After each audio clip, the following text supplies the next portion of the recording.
Welcome to Quick Tips. Today we're going to see if it's safe to spin your wheels when your vehicle is raised on QuickJack.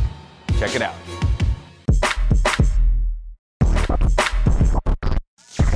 Lately, we've been seeing the same question come up again and again, so let's clear things up. Can you put your car in gear on QuickJack and spin the wheels? Well, not too long ago, QuickJack was visiting Norway's Gotbill Race and Car Show. One of the race teams there had a transmission emergency and asked us to lend them a QuickJack. Let's see how it turned out.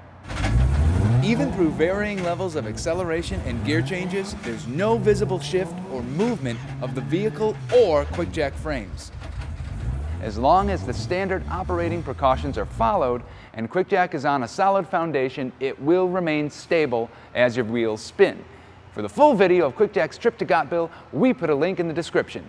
And don't forget to press like and subscribe if this video makes you feel safer using QuickJack. Thanks for watching.